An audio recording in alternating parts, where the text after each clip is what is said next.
Madame, Monsieur, bonsoir et bienvenue dans cet entretien au cours duquel nous échangerons avec Bernard Deladrière. Bernard Deladrière, Thérèse Royal disait à l'instant, candidat Les Républicains dans la première circonscription.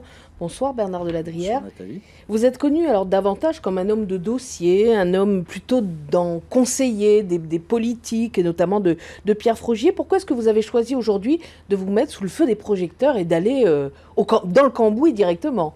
C'est l'aboutissement de 30 ans d'engagement. 30 ans d'engagement pour maintenir la Nouvelle-Calédonie dans la France et 30 ans d'engagement pour la paix, c'est-à-dire la mise en place des accords de Matignon, ensuite la négociation et la signature de l'accord de Nouméa, puisque je suis un des négociateurs et signataires de l'accord de Nouméa. Et je voudrais que cette période de paix, de prospérité se termine dans la paix. Se termine de la meilleure manière possible et pour cela, eh bien, j'ai décidé de m'engager encore plus directement. Alors, est-ce qu'il y a, est-ce que vous pourriez nous donner maintenant, comme ce que nous avons demandé à tous les candidats, l'axe fort de votre campagne? Eh bien, l'axe fort de ma campagne, c'est comment préparer au mieux la sortie de l'accord de Nouméa et comment préparer au mieux ce référendum. Parce que, vous savez, on a péché pendant toutes ces années par nos divisions, par l'immobilisme de l'État, l'immobilisme des indépendantistes et nous, les loyalistes, par nos divisions. Et donc nous avons mal ou peu préparé ce référendum, mais il est encore temps. Et donc le principal axe de ma campagne, c'est de proposer que l'on donne la parole aux Calédoniens avant le référendum pour évoquer un certain nombre de sujets qu'il sera trop tard ensuite de traiter après le référendum. Alors on va y revenir dans quelques petites secondes, mais vous parlez de l'immobilisme de l'État. Mais est-ce que finalement, c'est pas son rôle à l'État, non pas d'être immobile, mais d'être neutre?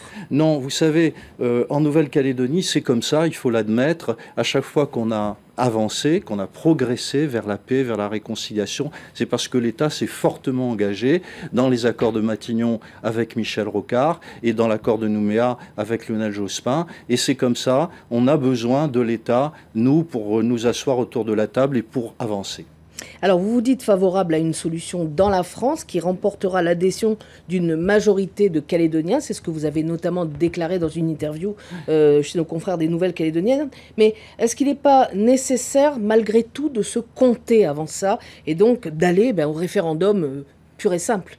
Écoutez, s'il le faut, si à l'issue de la consultation que je propose, cette consultation populaire, ces états généraux, on sent que les Calédoniens veulent à tout prix se prononcer pour ou contre l'indépendance, eh bien on le fera. Mais je veux signaler tout de suite que dès mai 2019, il y a des élections provinciales et que si on n'a pas discuté avant le référendum, on aura toujours en mai 2019 un corps électoral gelé, donc 25 000 personnes privées du droit de vote, définitivement. On aura toujours une clé de répartition qui est en train d'étrangler la province sud. On aura toujours un fonctionnement très compliqué du gouvernement, etc.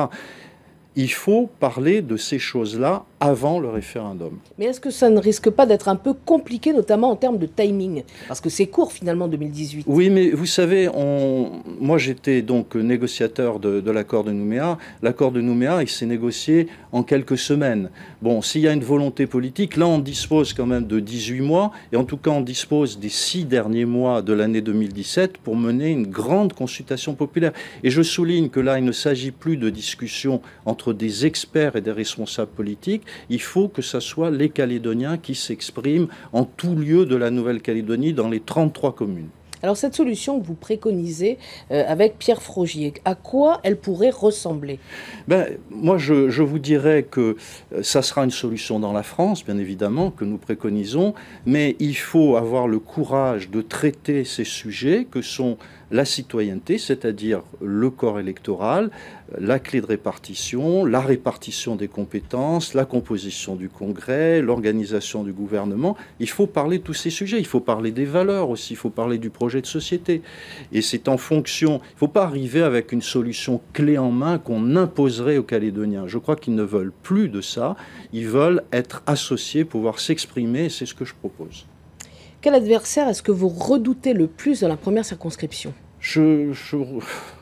Je n'ai pas d'adversaire à proprement parler. Enfin, il est clair que, bien évidemment, ce qui me différencie le plus, c'est mon option pour une Nouvelle-Calédonie dans la France. Donc, bien évidemment, je ne partage pas du tout les propositions de Charles Washington.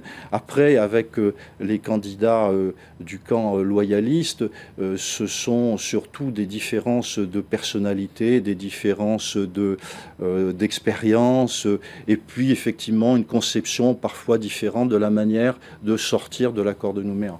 Quel regard justement vous portez sur ces divisions au sein du camp non indépendantiste? Est-ce que ça risque pas d'être préjudiciable au camp loyaliste dans la première circonscription? Je les regrette très profondément. Je les regrette très profondément.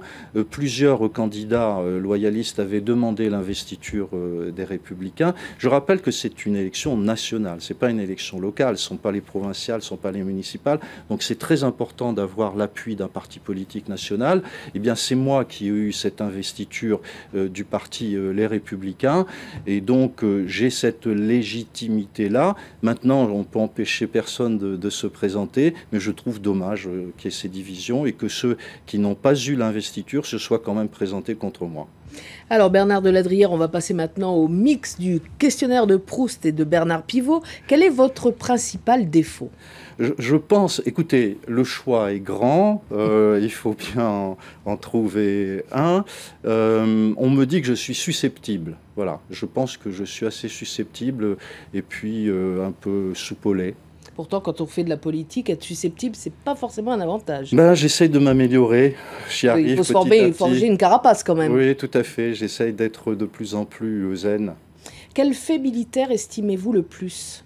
Ah, très clairement, c'est la bataille de Cameron en 1863, la bataille de la Légion étrangère, où on a 63 légionnaires, voilà, au Mexique, 63 légionnaires français qui se sont battus contre 2000 soldats mexicains. C'est quelque chose d'absolument admirable. Et d'héroïque. Et d'héroïque, tout à fait. Comment est-ce que vous aimeriez mourir? Vous savez, pour moi, la mort, c'est un passage. C'est un simple passage vers autre chose. Donc, je rassure tout de suite, je ne suis pas pressé de mourir. Mais en revanche, je suis assez curieux de savoir de ce qu'il y a de l'autre côté. Pour quelle faute est-ce que vous avez le plus d'indulgence? Je pense que c'est pour la gourmandise, surtout s'il s'agit de chocolat. Alors maintenant, vous avez ce chapeau, vous allez tirer une question ou une sentence, une citation, et vous allez nous la commenter. Je ne perds jamais, soit je gagne, soit j'apprends. Nelson Mandela. Alors, tout d'abord, je suis très content d'avoir tiré cette question parce que j'ai une profonde admiration, bien sûr, pour Nelson Mandela. Et je crois effectivement qu'il faut accepter les choses dans la vie et il faut toujours en retirer des leçons.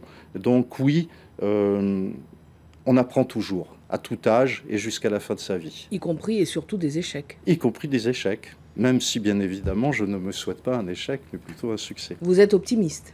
Je suis raisonnablement optimiste, oui. Bernard de Ladrière, merci d'être venu sur ce plateau. Et puis je vous rappelle que dans la première circonscription qui englobe Nouméa, les îles Loyauté et l'île des Pins, vous allez le voir, ça s'affiche, il y a 12 candidats qui se disputent un fauteuil à l'Assemblée nationale. Merci d'avoir partagé ce moment avec nous. Demain soir, à votre place, Bernard de Ladrière, nous retrouverons Harold Martin, candidat dans la seconde circonscription. Excellente soirée à tous sur Nouvelle-Calédonie Première.